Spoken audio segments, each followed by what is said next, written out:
So number one, you need to know what the drug class does to the body. Number two, you need to learn the drug names in the class. Number three, who should take the medication. Number four, know why certain people cannot take this medication. Number five, how to give the medication, where is the route, the time of the day, etc. Drug and food interactions.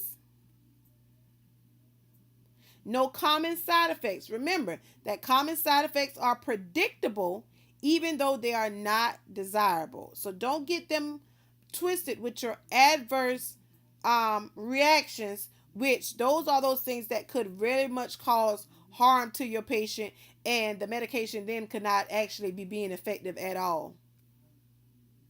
How do you try to prevent or lessen side effects?